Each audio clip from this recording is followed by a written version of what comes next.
Olá, muito boa tarde para você que nos assiste. O Consulta ao Doutor já está no ar.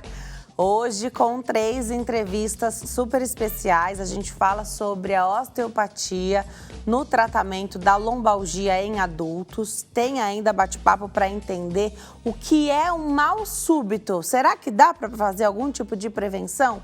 Tem ainda bate-papo sobre as principais queixas da coluna lombar e os tratamentos disponíveis hoje. Aproveita a oportunidade para tirar suas dúvidas através do nosso WhatsApp. O telefone é 11 3337 5886. 11 3337 5886. Estou te esperando nas nossas redes sociais e é muito fácil se conectar conosco. Lá no Instagram, @TVHit, no Facebook é Hit TV Oficial. Dá para assistir a toda a programação pelo site www.hittv.com.br e pelo nosso canal no YouTube você encontra tudo que já foi para o ar aqui. O nome do programa e a data você vai ver e rever a hora em que você quiser. Hit TV ao vivo é o nome do nosso canal lá no YouTube. Eu também estou nas redes sociais com o meu nome. Você me encontra lá no Instagram, @DeniseLuque e no facebook.com/DeniseLuque. Começa o programa de hoje falando sobre osteopatia no tratamento de lombalgia em adultos. Tenho o prazer de receber o Dr. Bruno Cabral. Ele é fisioterapeuta e osteopata. Dr. Bruno, obrigada por ter vindo. É uma alegria te receber aqui. Eu que te agradeço.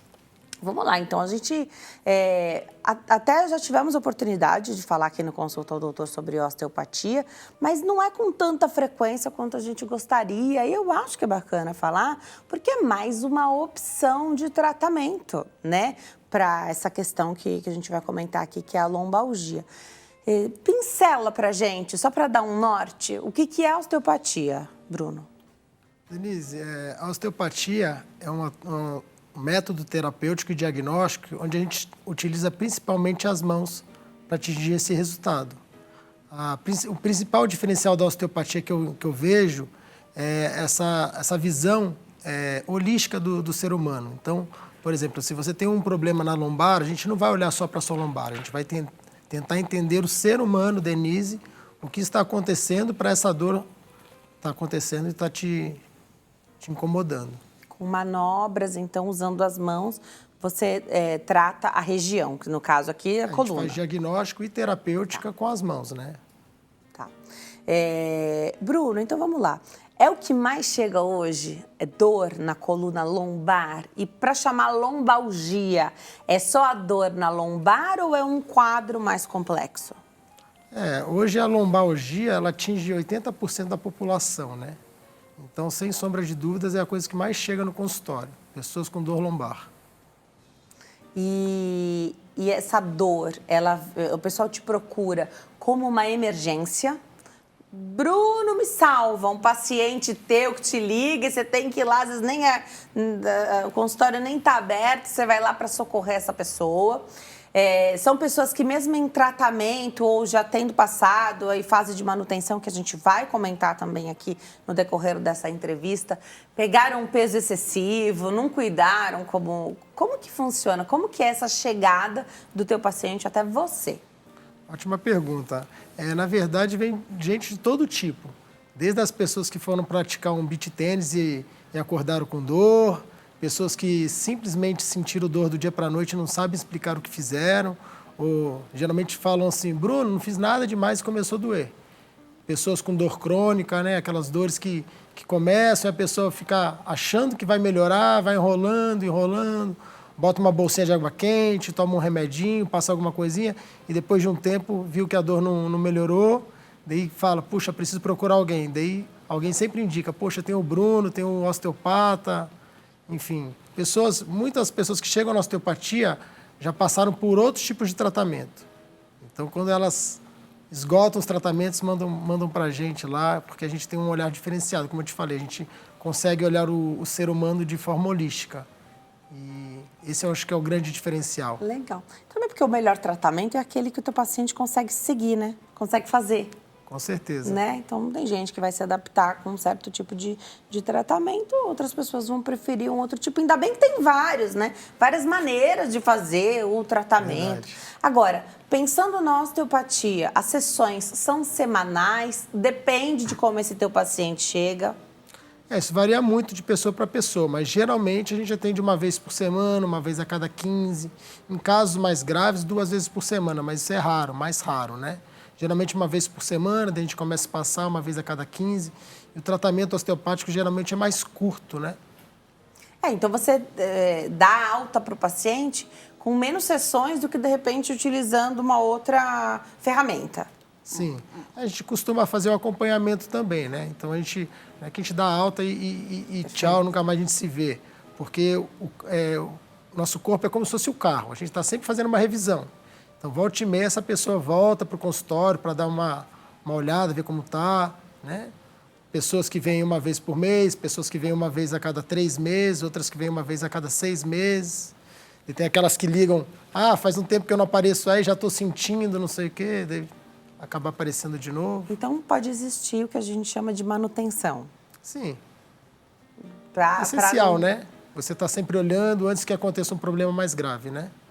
Eu gosto muito de falar, a gente sabe que a figura do médico na saúde é muito importante, mas eu gosto muito de lembrar que o fisioterapeuta é um profissional da saúde de primeiro contato, que a gente não precisa de um encaminhamento, de uma indicação do médico para bater lá na porta do fisioterapeuta para buscar esse acolhimento em saúde, né? Então, assim, a gente fala tanto de multidisciplinaridade hoje, e ainda, muitas vezes, existe um pensamento de o médico muito centralizado. O médico tem um papel muito importante, mas a figura do fisioterapeuta acaba sendo, muitas vezes, o profissional referência em saúde. Sabidamente não são médicos, não medicam, não prescrevem ali o medicamento, mas a terapêutica, ela pode ser analgésica, né? Então, o trabalho de vocês é voltado para o bem-estar, que é o grande objetivo da saúde, né? E como a gente faz essa interação entre vários sistemas do organismo, né? Muitas pessoas procuram a gente e a gente encaminha para os médicos, né? Para os médicos especialistas, até para outras condutas terapêuticas, como psicólogo, acupunturista, enfim.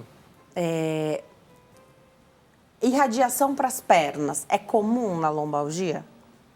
Geralmente, quando tem radiação, a gente já pensa em algumas causas específicas, né? Tanto uma estenose, uma hérnia de disco, né? A gente precisa fazer os testes ortopédicos, né, específicos para identificar.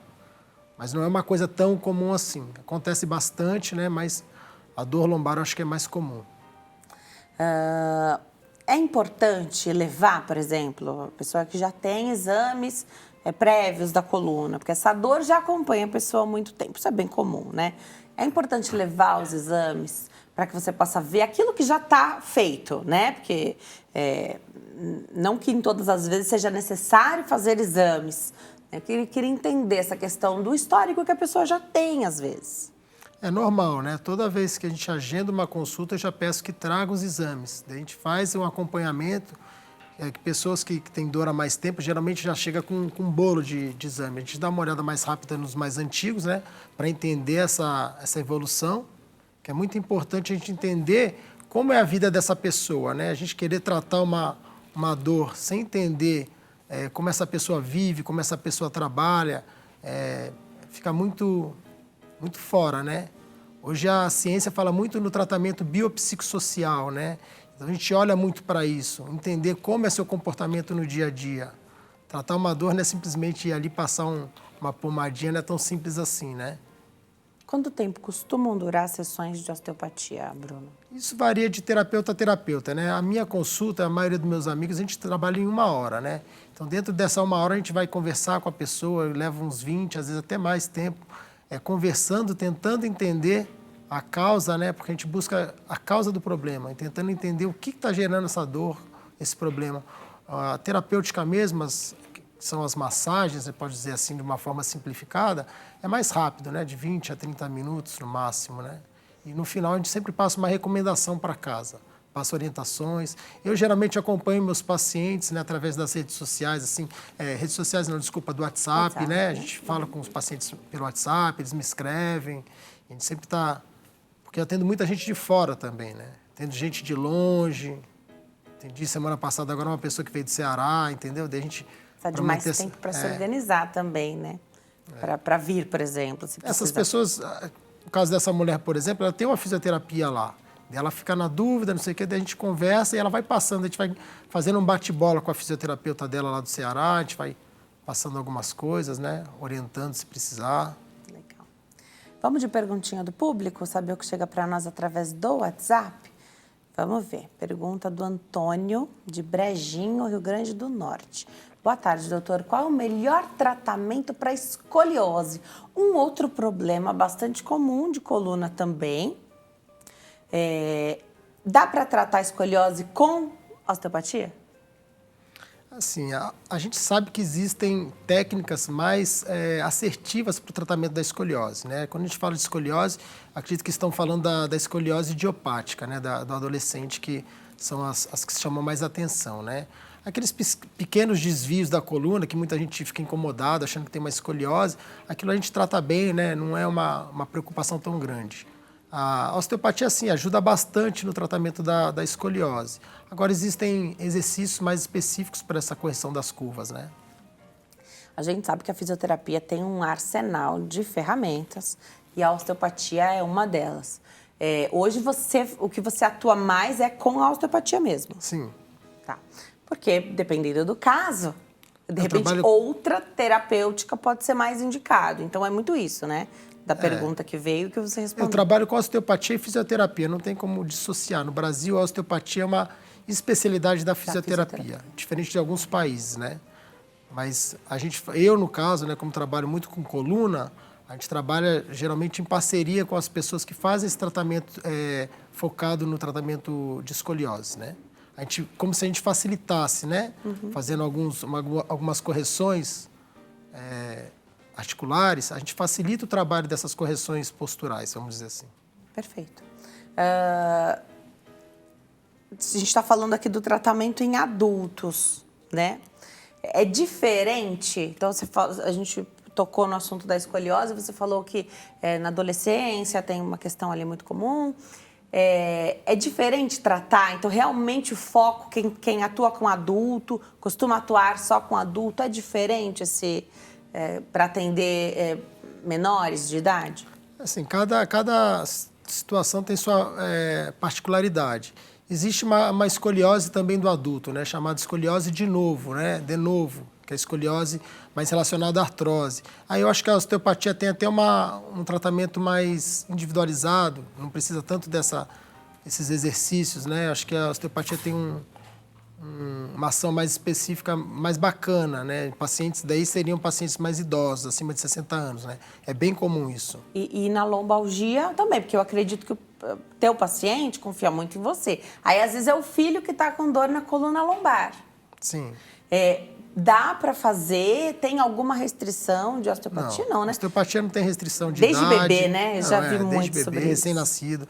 A gente atende desde recém-nascido até 90 e tantos anos, 100 anos. Legal. Não tem restrição. Legal.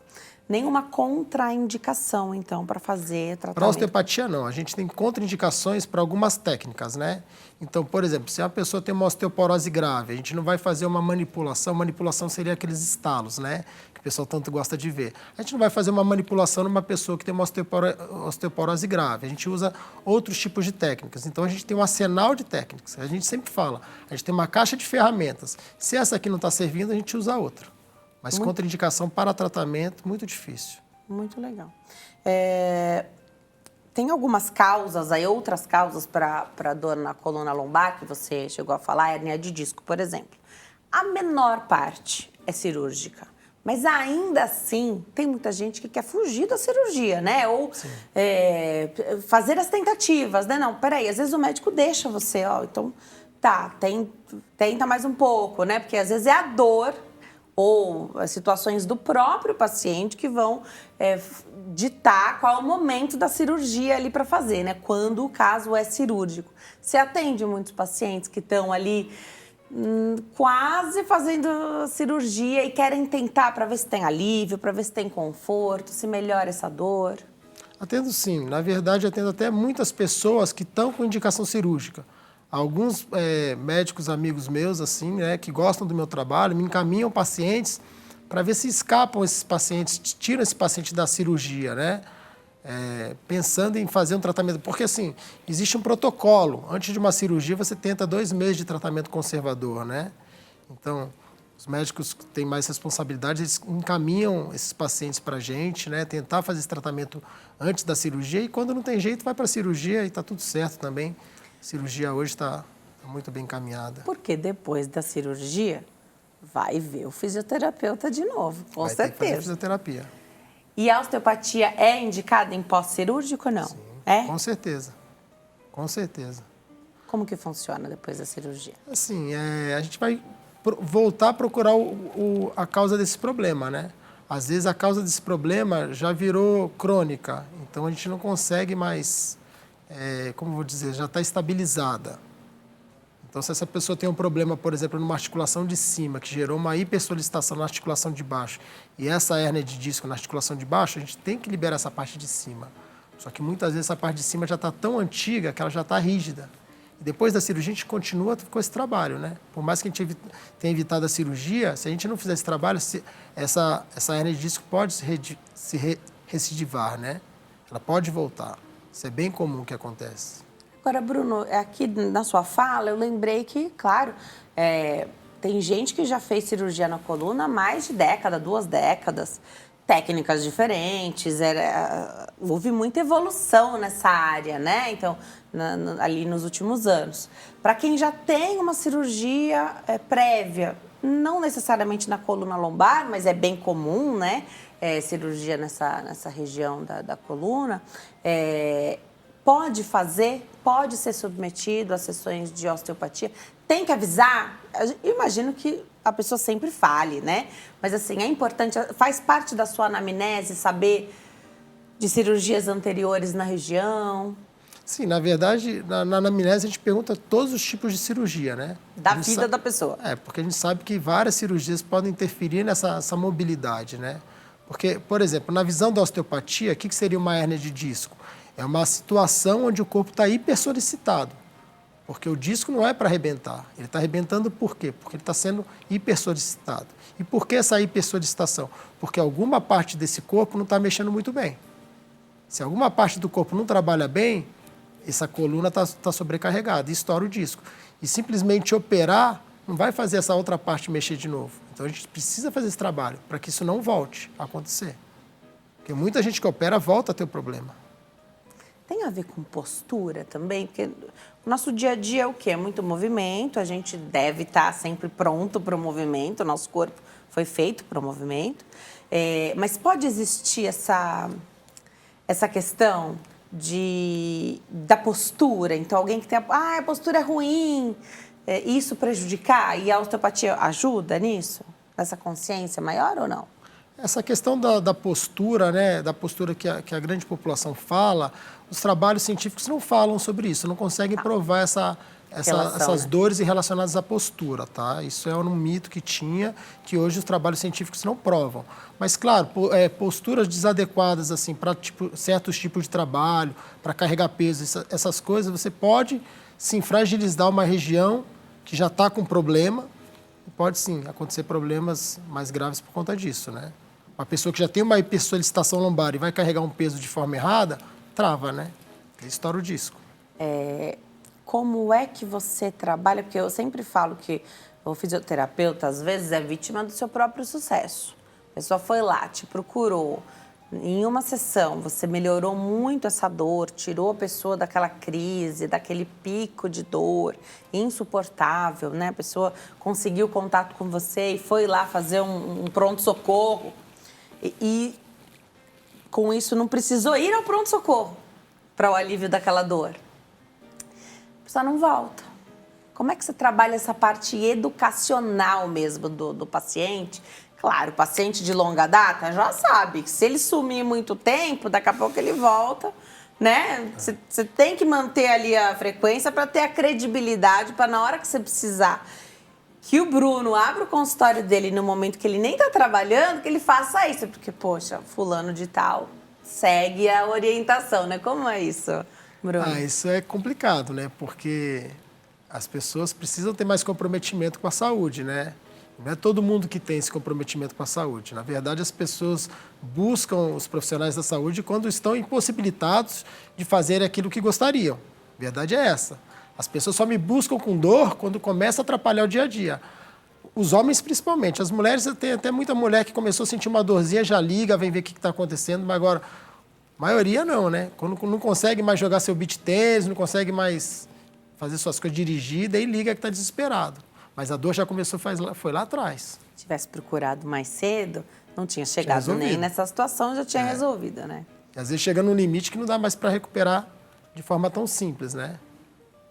Legal. Muitos casos. E os sinais, né? E os sinais, a gente sabe que tem situações aí de que comprime nervo, que são sinais de alarme aí. Então, isso também, né, durante a conversa, isso tudo é perguntado a cada sessão para saber qual foi a evolução, se a pessoa conseguiu se comprometer fazendo os exercícios em casa.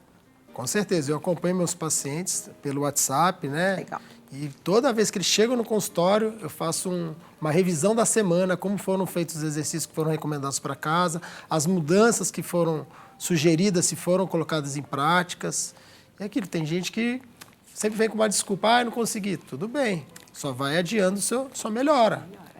A responsabilidade é do paciente, né? A gente não tem essa responsabilidade, a gente não tem esse poder de cura, vamos dizer assim, né? Verdade.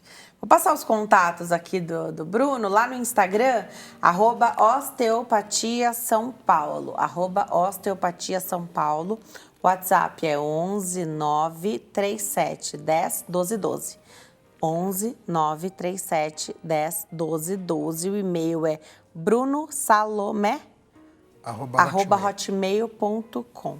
Volte sempre, Bruno. Obrigada por ter vindo. Eu que agradeço.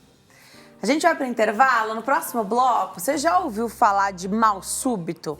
Pega sempre a pessoa de surpresa, o próprio nome diz. Mas e aí? Será que dava para prevenir? Do que se trata mal súbito? No próximo bloco. Até já.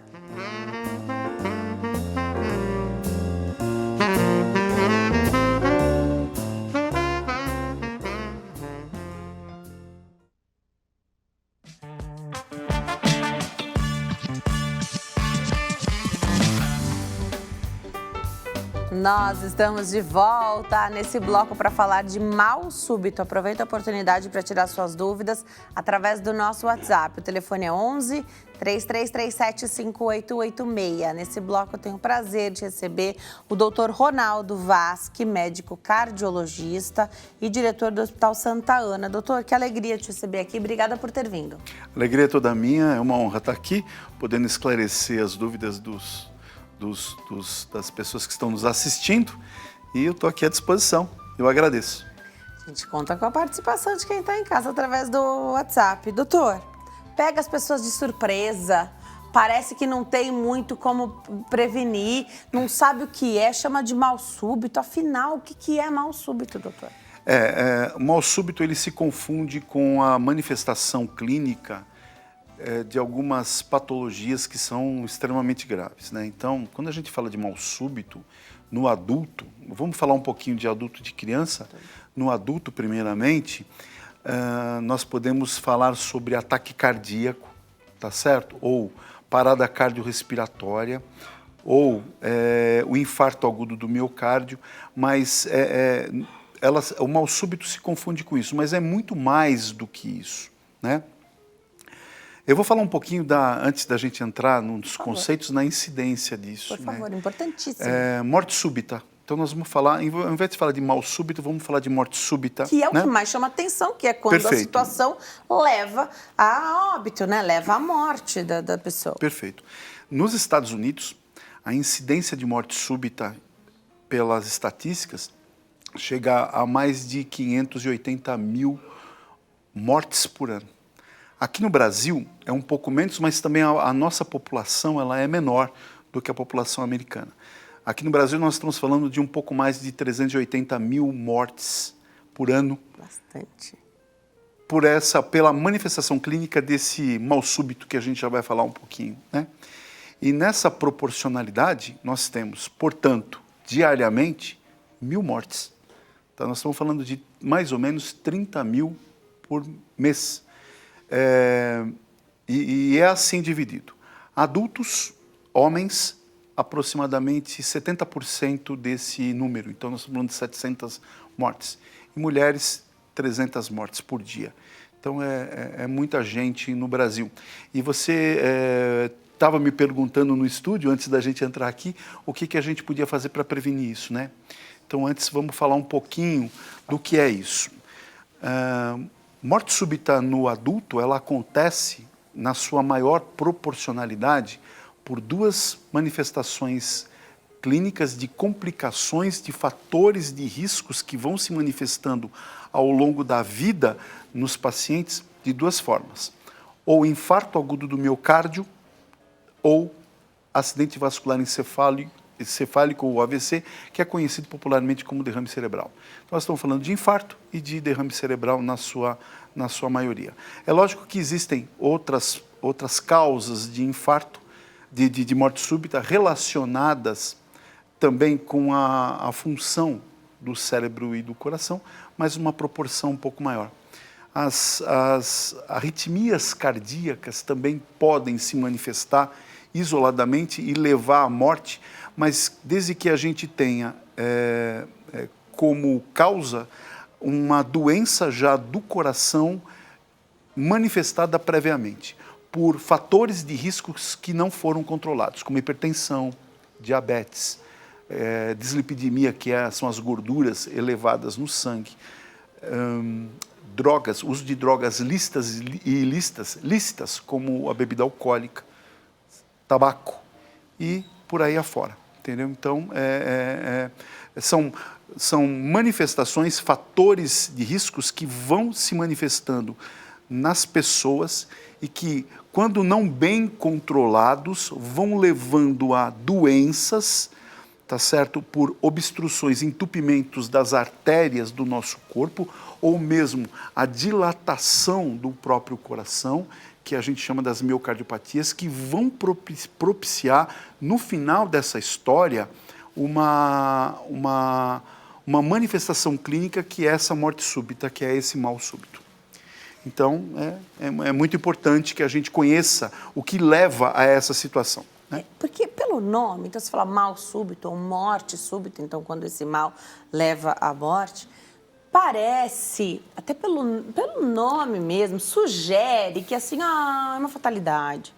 E do que você está falando aqui, já vi que, peraí, o consumo das drogas, ainda que ilícitas, né? Um estilo de vida ruim. Perfeito. Então, não é que ao acaso do nada aconteceu. Deve haver casos, com certeza, em que foi assim que se deu. Não tinha absolutamente nada, tinha acabado de fazer um belíssimo check-up e aí a situação ocorreu. Mas, na maioria das vezes, é uma história que vai sendo construída, tijolinho por tijolinho. Perfeito.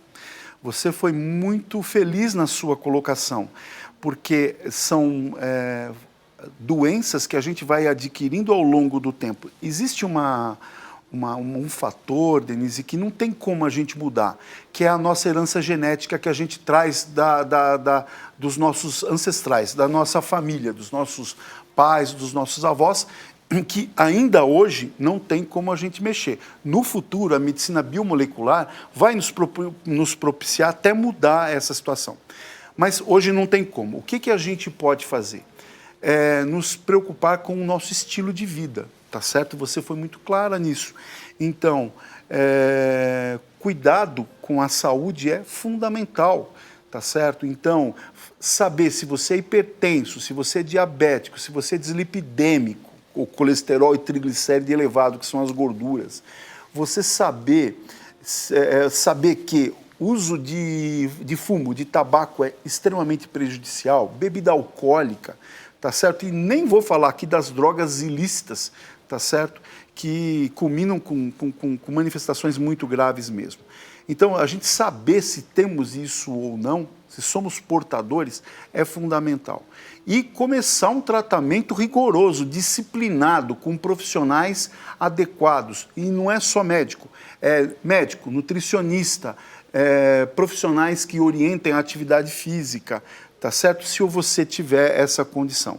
Mas na prevenção, até dessas doenças que eu acabei de falar, que levam a essa morte súbita, tá certo?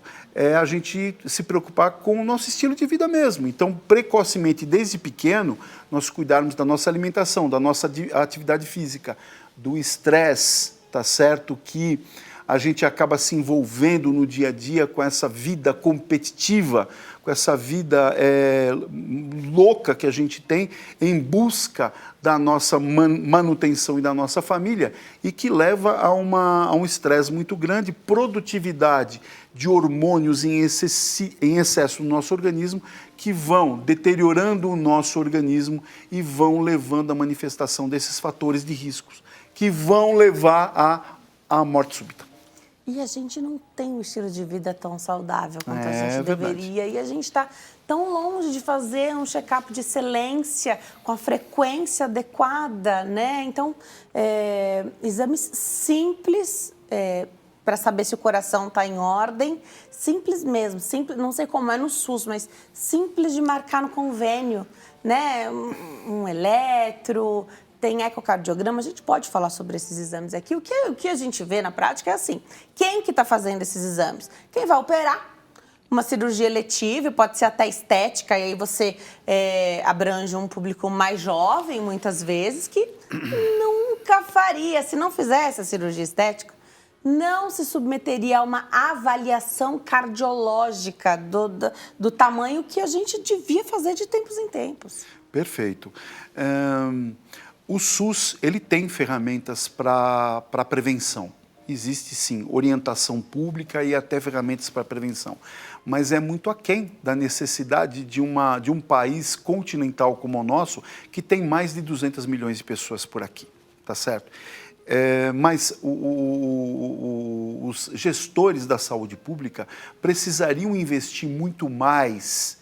E quando eu falo gestores de saúde pública, não são só os operacionais, é a questão política da coisa também, a divisão dos recursos para o setor de saúde, para que possa ser investido em medicina preventiva. Você quer ver? Investe-se milhões em medicina curativa. Então você vai aí nos grandes hospitais de alta complexidade de São Paulo e do Brasil, você vê equipamentos de última geração, porque a medicina aqui no Brasil, ela também é muito avançada, até dentro da saúde pública.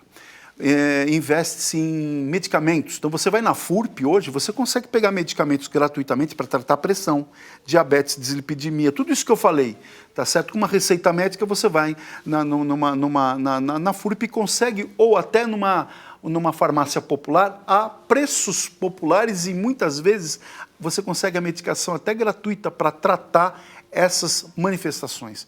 Mas investe-se muito pouco, mas esse muito ainda é muito pouco para a medicina preventiva, né? E o que eu falo de medicina preventiva? Acesso à assistência médica primária, ao posto de saúde, à vacinação, à orientação nutricional, à orientação de modificação de estilo de vida, investir em prevenção mesmo, para evitar, tá certo? Que a gente chegue nessas situações tão graves que custam muito caro. Quando o paciente, a maioria, não faz isso e chega na parte final, que é a doença manifestada, isso é tudo muito caro, não só financeiramente, mas caro socialmente, porque são vidas que são ceifadas ou limitadas por conta da manifestação dessas doenças, né? Então, é preciso que as pessoas se conscientizem, Brasil afora, tá certo? Não só o povo, mas os políticos, os prefeitos, os secretários, enfim, e que a gente invista muito em políticas públicas preventivas, para evitar que a gente chegue numa situação em que vai ficar muito mais caro remediar do que prevenir, né? Então é importante que todo mundo se una e invista nisso. Não só aqui no Brasil, tá? Isso é para o mundo, precisa isso para o mundo. O que eu vejo hoje é uma tentativa de médicos de outras especialidades, porque aquela oportunidade que o teu paciente está na sua frente, ela é única. Perfeito. Então, eu entendo que quanto mais você conseguir abranger de um geralzão, assim, mesmo que não é da tua área, não tem a ver com o coração, mas paciente está lá, já vê como é que tá a próstata, né? Então, ainda mais homem que não vai tanto ao médico, tem essa questão, né? Eu vejo uma tentativa de pegar essa oportunidade que o paciente está ali na frente do médico de qualquer especialidade, de fazer um grande apanhado, mas eu vejo uma grande deficiência na hora de analisar esses exames. Então, precisa passar no cardiologista, viu? E aí, essa figura, ele não estava no cardiologista, ele foi no urologista. E aí ficou longe, ficou distante, ele não vai conseguir passar no cardiologista. Então, essa dificuldade, uma atenção mais básica, mais generalista mesmo, porque eu sei que tem isso na formação médica, mas subespecializou-se tanto que aí você não consegue, pelo menos, olha, tá tudo bem, mas uma vez por ano tem que repetir o exame. Essa orientação, ou acalmar um pouco o coração da pessoa se teve uma alteração, ou falar sobre a gravidade, se veio algo ali muito alterado para apressar essa próxima consulta com o especialista, porque, mas ele acabou de passar no médico. E aí, morte súbita. Então, será que não estava lá? Não deu para ver em nenhum parâmetro, não apareceu, né? Perfeito. Os médicos da assistência primária à saúde, que é o posto, é o UBS, é o posto, ou aquilo que foi implantado não há muito tempo no Brasil, já há algum tempo, mas não há tanto tempo assim, que é o médico de família. Isso é fundamental, porque eles têm condição de identificar aquilo que está acontecendo de errado e encaminhar de uma maneira correta ou tentar agilizar o processo para que essas pessoas sejam atendidas. Denise, apesar disso existir, de estar acontecendo, é preciso muito mais profissionais, e não é só médico, é enfermeiro, é fisioterapeuta, como o colega acabou de ser atendido aqui. Por quê? Vão trabalhar, o fisioterapeuta, na questão de orientação, por exemplo, de postura, tá certo? Perfeito. Né? Que vai prevenir as osteopatias, né? Então, investir em medicina preventiva é fundamental. E esses profissionais, eles têm condição, porque eu vou te dizer, a esmagadora maioria dessas doenças que eu estou falando, que levam à morte súbita, elas são diagnosticadas preventivamente e esses profissionais têm condição de olhar, prevenir e iniciar um tratamento, evitando a parte final. E aquilo que já tiver manifestado, que o médico do postinho de saúde identificar, ele vai tentar ajudar para agilizar o processo, porque é aí que esse paciente precisa procurar o especialista. Quando que ele tem que procurar o cardiologista?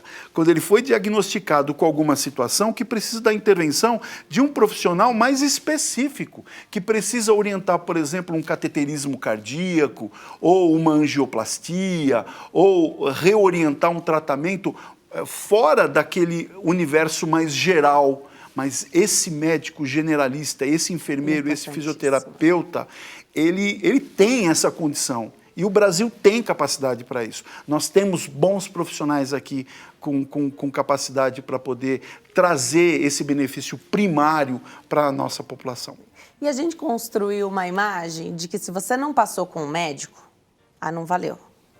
Tem isso, né? Então, até em congresso, até estava vendo a crítica de um profissional da saúde sobre isso. É o congresso de fisioterapia, só pode fisioterapeuta. Não, né?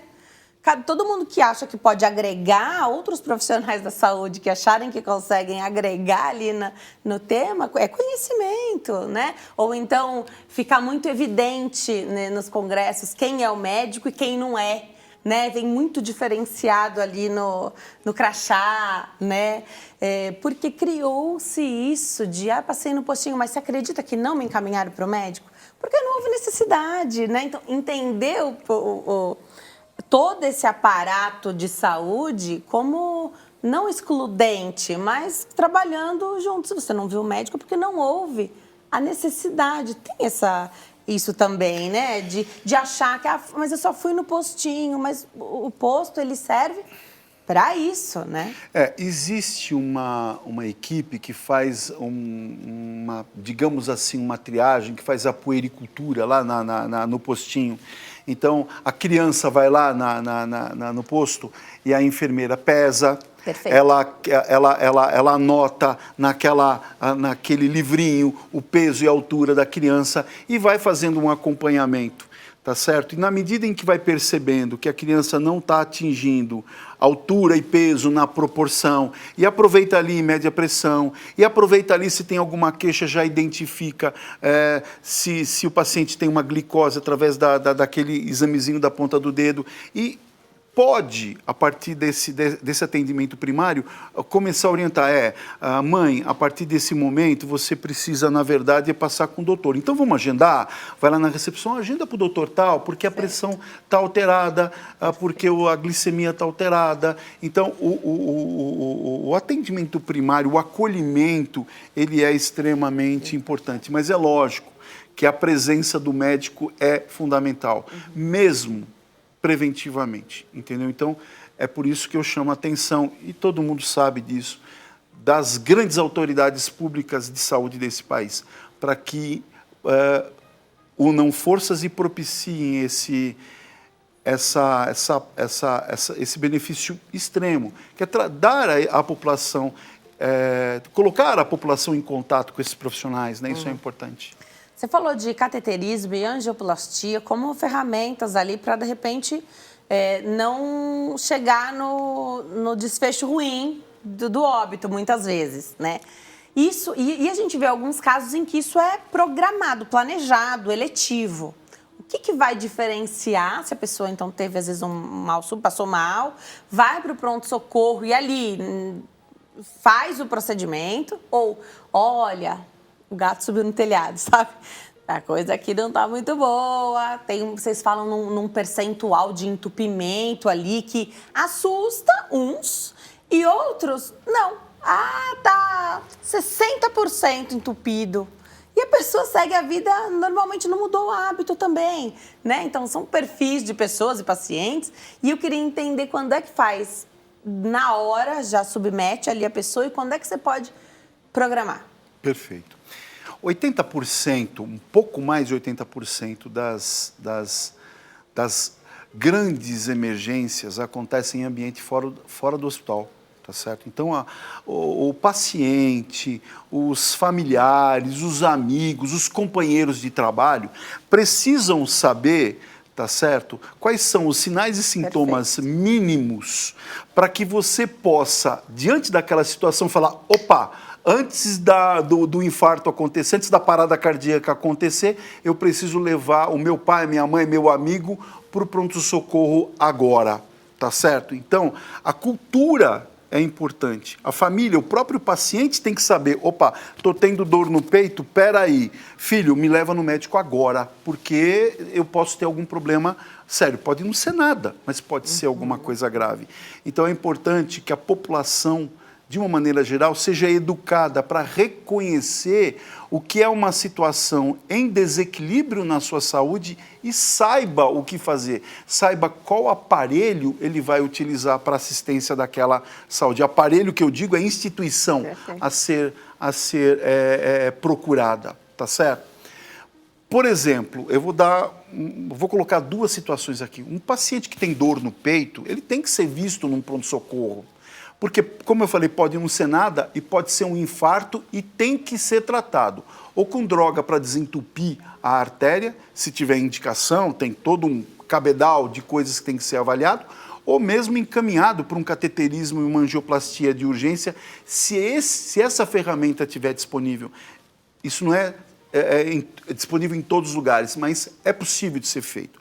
Ou, quando o paciente tem algum problema de fala arrastada, fala empastada, ou ele perde alguma movimentação que ele tinha até há pouco tempo no braço ou na perna, ele está esquisito, isso pode ser uma manifestação de um AVC. Então, a dor no peito pode ser um infarto.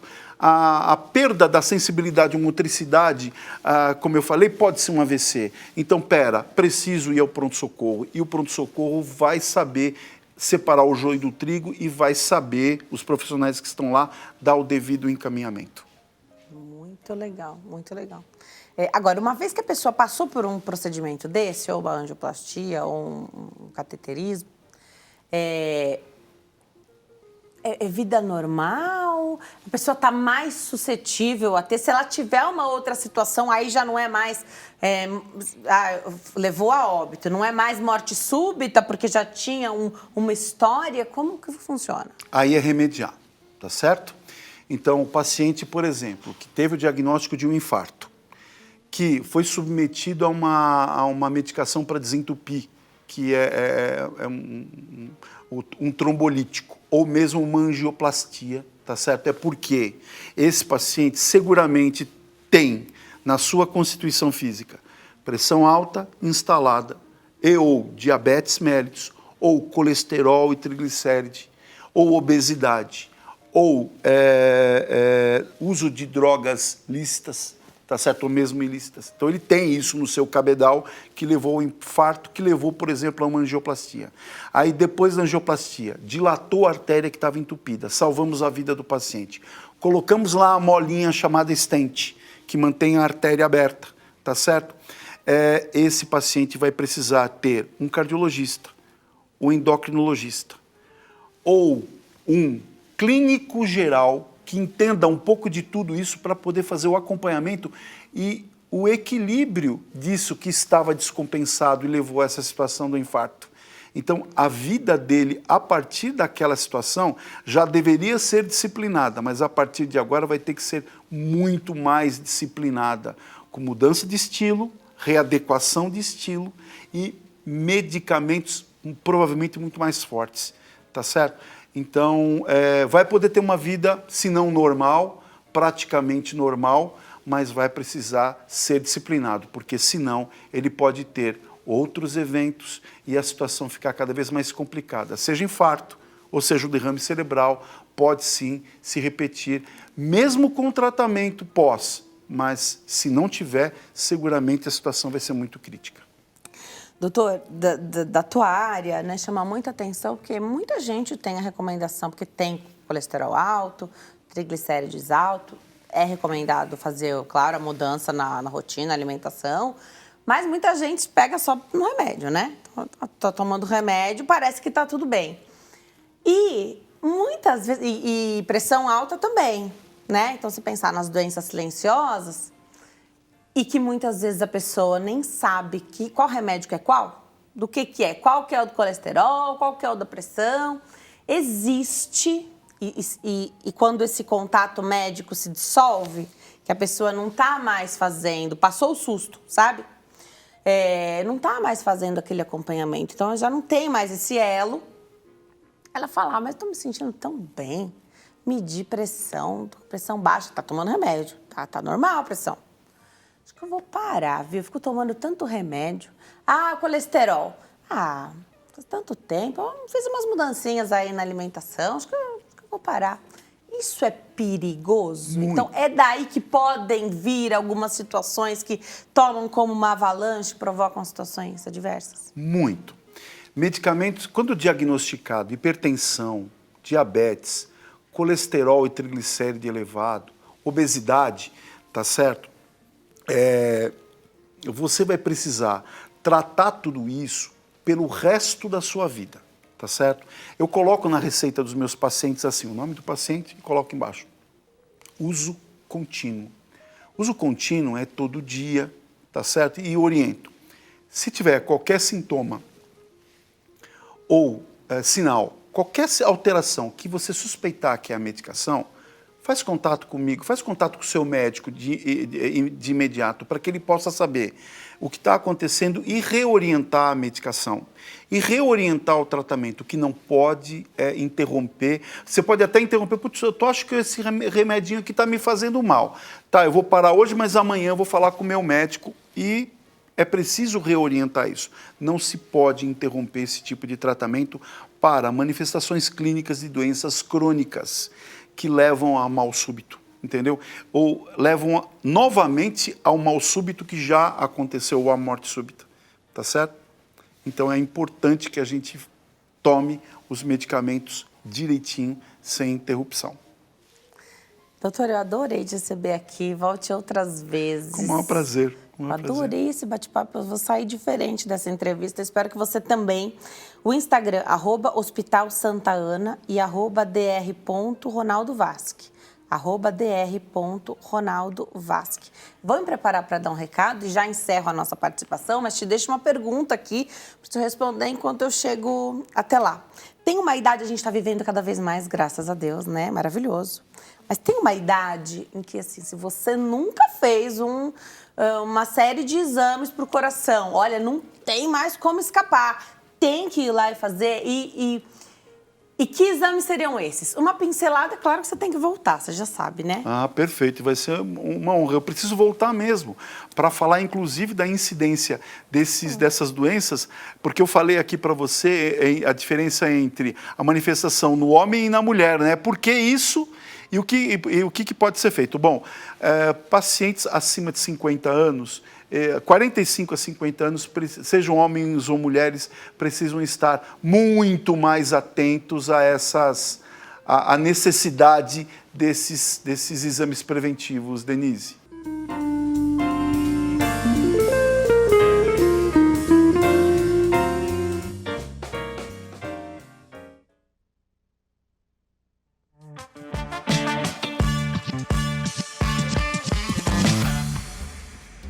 Agora a gente dá início a esse bate-papo sobre as principais queixas da coluna e os tratamentos disponíveis hoje. Quem tira as nossas dúvidas é o Dr. José Antônio Machado Júnior, ortopedista, traumatologista, membro efetivo da Sociedade Brasileira de Coluna. Doutor, obrigada por ter vindo. Alegria te receber aqui.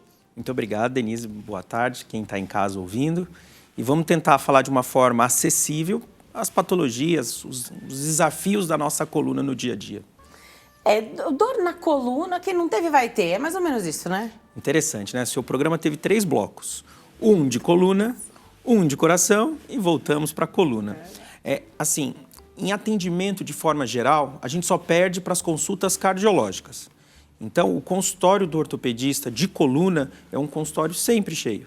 O que o fisioterapeuta comentou um pouco mais cedo, 80% da população, a 90%, teve ou terá uma dor na coluna. Então, se a gente abordar pessoas na rua e perguntar, você tem dor na coluna? A resposta é bem provável que sim, ou já tive uma dor. Então, não ter dor na coluna é exceção. Se você não tem, que bom, que Deus assim mantenha. Mas é importante tomar cuidado para que as dores do dia a dia não se transformem numa doença. Ah, porque tem esse risco também, né? Então, legal. Agora, dá para dar uma causa de por que alguém com 20 anos já tem uma dor muito grande, problemas na coluna, e outra pessoa com 50, 60... Com certeza na vida a gente tem alguns episódios, né? Mas nada que chamasse tanto atenção quanto o jovem de 20. Perfeito. Assim, como Sociedade Brasileira de Coluna, a gente orienta os 2 extremos de idade. Pacientes abaixo de 18 anos ou acima de 60 anos, quando tem um episódio de dor na coluna, é importante ser investigado. Dor lombar é comum, mas nos extremos da idade a gente está falando de um público que pode ter alguma patologia que merece uma investigação correta, principalmente se vier associado com alguns sinais de alarme. Dor noturna, febre, emagrecimento. Então, algumas coisas que vão além da dor típica do dia a dia é importante ser investigado. Dor lombar, dormiu de mau jeito, dormiu num colchão que não era o seu, foi viajar, ficou muito tempo dirigindo, fez uma faxina excessiva, é normal ter dor. O que a gente não pode ter é uma dor que passe uma coisa tolerável e que comece a ficar frequente ou comece a mostrar outros sinais. Um formigamento excessivo, uma perda de força, alguma coisa que vai além daquela dor habitual. E isso é importante passar com um profissional para ser examinado. Não existe nada melhor, meu avô falava, você pôr a mão no paciente, apertar ele, sentir o que ele está comentando, é o que você vai fazer o diagnóstico, é onde você vai poder entender o que está acontecendo e dirigir melhor o seu tratamento. Você consegue enxergar com as mãos. Sim, ali, sim, né? A mão é fundamental. Agora, doutor, muita gente vai dando conta dessas dores com o remedinho que tem em casa. até que ponto pode? A gente sabe que não deve fazer automedicação, mas na prática acontece. E imagina, né? Então a gente sempre traz esse contraponto. Imagina se a cada dor na coluna a gente fosse lá na porta do pronto-socorro, sendo que o pronto-socorro ele é para apagar um incêndio, para fazer a manutenção da vida, né? Então não é para fazer, está com dor já há tanto tempo, né? Não faz segmento no pronto-socorro, né? Queria entender do remedinho que a gente toma em casa e que, infelizmente, é muito anti-inflamatório, mais forte até, vende, né? Na farmácia, não precisa de receita. Excelente, ótima pergunta. Assim, a pessoa apresentou um quadro doloroso. Ele fez a procura de uma farmácia, a maioria das vezes o que vai ser receitado, o que vai estar no balcão é um anti-inflamatório. Eu brinco no consultório que o anti-inflamatório é como se fosse um cheque especial. Então, eu preciso pagar uma conta, eu estou sem aquele valor no meu saldo, eu uso o cheque especial, mas ele é cobrado uns juros. Usar anti-inflamatório de forma excessiva, e estava aqui um cardiologista para associar o que a gente estava falando, há um risco muito grande. Há risco gástrico, há risco das lesões renais, há risco de sangramento, principalmente a população mais idosa. Então, o uso do anti-inflamatório de forma indiscriminada é muito ruim. Graças a Deus, aqui no Brasil, isso é muito perguntado. Há aqueles episódios que tem nos canais de streams que fala sobre o uso de opioides. Graças a Deus, nosso país não vive essa epidemia como é vivido lá nos Estados Unidos. Mas a gente tem que tomar muito cuidado com a automedicação. Eu acho que ir ao pronto-socorro, se você tem um sinal de alarme, se você está nessa faixa etária, procure um profissional. Melhor. Caso contrário, não. Uma bolsa de água quente é uma boa opção. E principalmente, que eu acho que a gente precisa falar aqui, atividade física. Não existe nada melhor nessa vida que não seja a atividade física. Terapias analgésicas não medicamentosas. Você falou da bolsinha de água lá. A gente nunca sabe também se é quente ou fria que faz. Vou dar oportunidade para você... nós já tivemos essa explicação aqui algumas vezes, mas a informação que é difícil de gravar. Quando é com a gente, não sabe se é melhor o banho quente, né? Ou se é melhor fazer gelo, né? A doutora vai explicar. Por que a gente perdeu também isso, né? Uma dor, remédio. A gente perdeu um pouco essa coisa de calma, ficar um pouquinho paradinho, vamos ver se melhora, dormir mais cedo. Excelente, isso é importante. A vida é um tijolinho que a gente vai complementando a cada dia, né?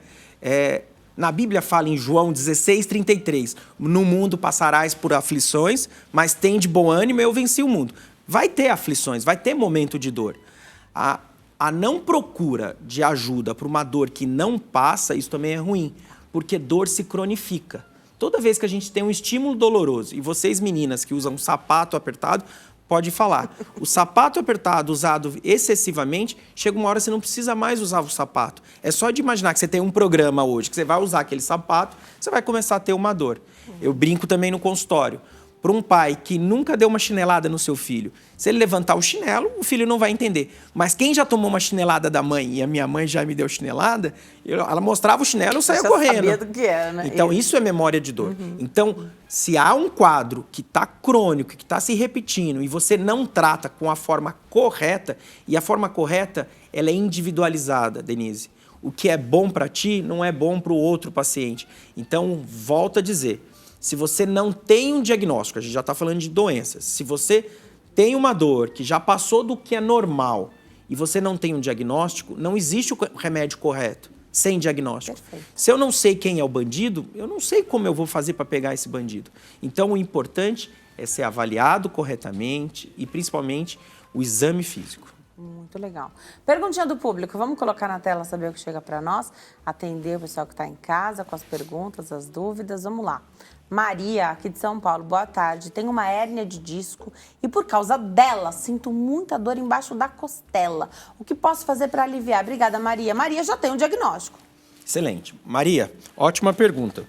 Eu tenho uma coluninha aqui que eu acho que é bom para tentar mostrar para a gente. Legal. Ela falou que ela tem uma dor dorsal. Aonde que é essa região dorsal? É essa parte azul que a gente está olhando aqui. A coluna, ela é dividida basicamente em 4 pedaços. A cervical, que é a parte do pescoço, a dorsal, que é o meio das costas, a região lombar, que é a região verde, e a região sacral, o cóccix, onde às vezes a pessoa pode ter dor. O que geralmente a gente vê no consultório são patologias, são doenças do pescoço e da lombar, porque é onde tem movimentação.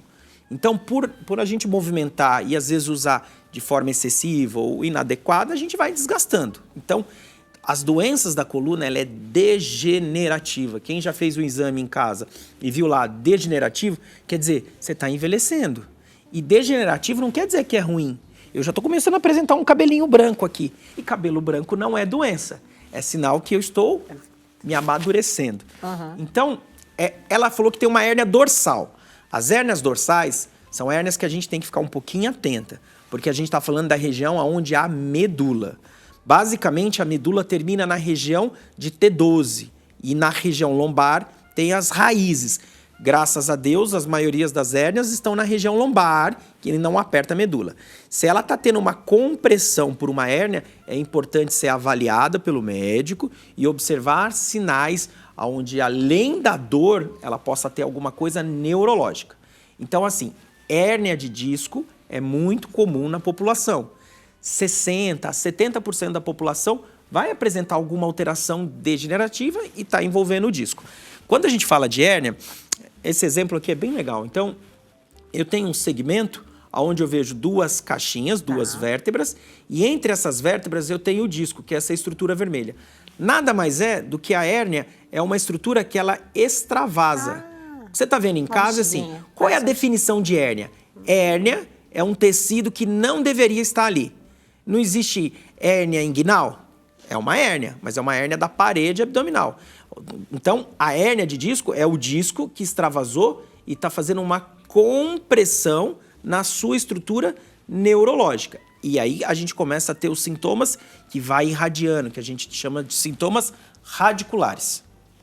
Muito legal. Então, ter um diagnóstico é fundamental, mas, pelo que você falou, não necessariamente exames de imagem são necessários para começar a fazer esse tratamento. Sim, é assim. O exame de imagem, existe até uma sociedade médica que defende a não realização de exames de forma precipitada. O que a gente sabe? Se você fizer um exame e a maioria da população vai ter alguma alteração discal, e essa alteração discal por si só não tiver uma repercussão neurológica, às vezes pode ser tomada uma medida invasiva, talvez um pouquinho precipitada. Então, assim, quando a gente está falando de tratamento e de saindo da parte fisioterapia, medicações, a gente começa a entrar num arsenal cirúrgico. E dentro dos arsenais cirúrgicos, a gente tem procedimentos simples, procedimentos guiados, que a gente pode levar uma medicação em cima de uma raiz. Novamente o exemplo, se eu tenho o disco aqui apertando a estrutura, eu posso chegar e depositar uma medicação próximo da minha raiz. Isso é um procedimento. Fora esses procedimentos, a gente pode fazer procedimentos cirúrgicos de descompressão. Hoje, com o advento de uma cirurgia chamada cirurgia endoscópica, onde a gente usa um aparelho que é do tamanho de quase de uma caneta, é uma incisão menor do que 1 centímetro, a gente consegue, com uma precisão assim perfeita, retirar o que está fazendo a compressão neurológica e melhorar a dor radicular. Então, o tratamento ele se divide basicamente em clínico, mudanças de hábito, ajuste de medicações, e não estamos falando de medicações controladas, fisioterapia. O médico sem um fisioterapeuta não é ninguém. Então, assim, a medicina ela não é individualizada. Eu não consigo levar meu paciente para o centro cirúrgico se eu não tiver a avaliação de um cardiologista para me dar uma segurança. Eu não consigo operar meu paciente se eu não tiver um anestesista extremamente competente, onde meu paciente tem uma segurança.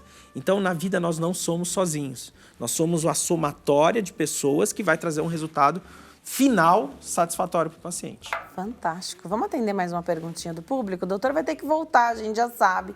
Vai dar tempo de falar tudo. Márcio, de São Luís, do Maranhão. Boa tarde, doutor. Natação e abdominal melhoram a dor na coluna? Obrigada, Márcio.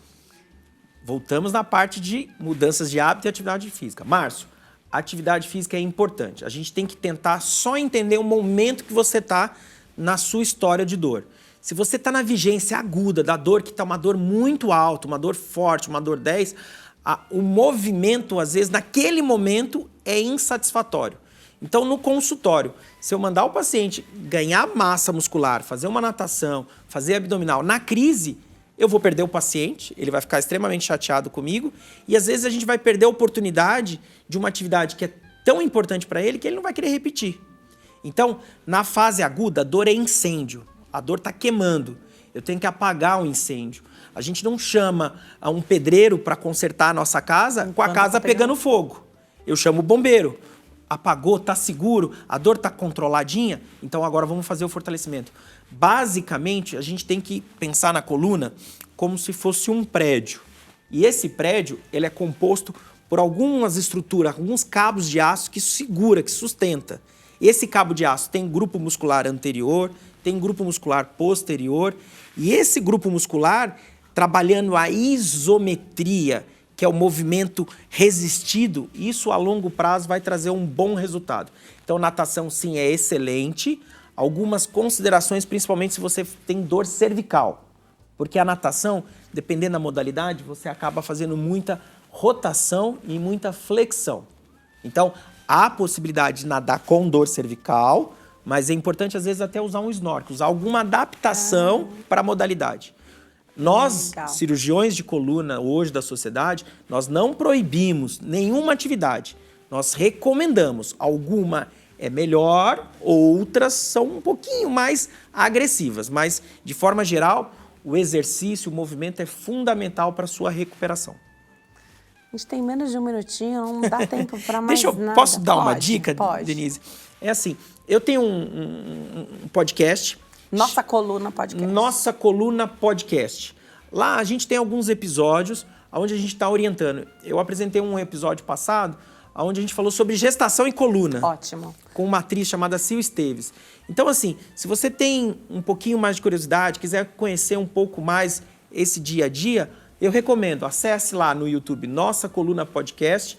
Lá é uma forma bem descontraída e a gente está à disposição para responder as dúvidas. Volta outras vezes para a gente entender. Eu acho que o ortopedista é o médico que mais sofre, a especialidade médica que talvez sofra mais com a rotatividade do paciente, porque o médico passou aquele remédio e não deu certo. Aí você não volta lá para dizer a ele, olha, não consegui fazer tudo que você pediu, esse remédio me deu dor no estômago, sei lá.